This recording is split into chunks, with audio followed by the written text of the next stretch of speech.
ஆமினி Bible தாகொண்டு கொச்சக்கூனு மொசல்தானா அவர்களை வேதாகம் இல்லாமல் ஏன் சபைக்கு வந்தாய் என்று கேட்டேன். తెచ్చానండి, கொண்டு வந்தேன் ஐயா. మా కులస్తులకు భయపడి బైబిల్ ఇక్కడ పెట్టుకున్నానండి. எங்கள் ஜாதி ஆட்களுக்கு பயந்து பைபிளை உள்ளே முந்தானைக்குள்ளே வைத்திருக்கிறேன். చిన్న బైబిల్, சின்ன பைபிள்.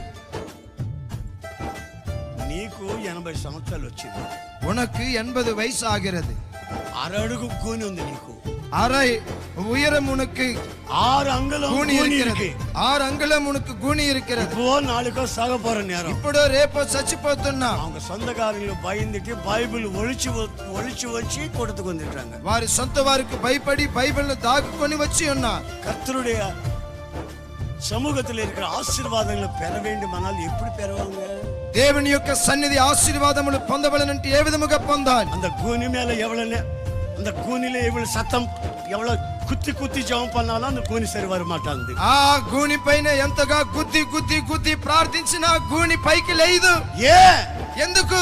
துணிகரம், ஒரு சாகசம் இல்லாம, సాహసం లేకుండా, తెగించకుండా கர்த்தருடைய நாமத்தை மகிமைப்படுத்த முடியாது. பைபிள் கையிலே கொண்டு நடக்கவும் முடியாது. ప్రభువు నామాన్ని మహిమపరచక బైబిల్ని చేత పట్టలేనంత ఒక భయము.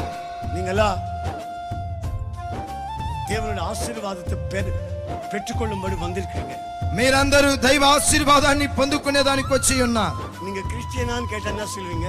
మీరు క్రైస్తవులు అంటే ఏమని చెప్తారు? நீங்க சொந்தக்காரங்கள போவாங்க, எனக்கு ரொம்ப ఇష్టం அப்படின்னு தவிர கிறிஸ்டியன் சொல்ல மாட்டாங்க. అవునండి, మా బంధువులు పోతారు, నాకు కూడా యేసయ్య అంటే ఇష్టమే అని అంటారు, కానీ క్రైస్తవులు అనరు.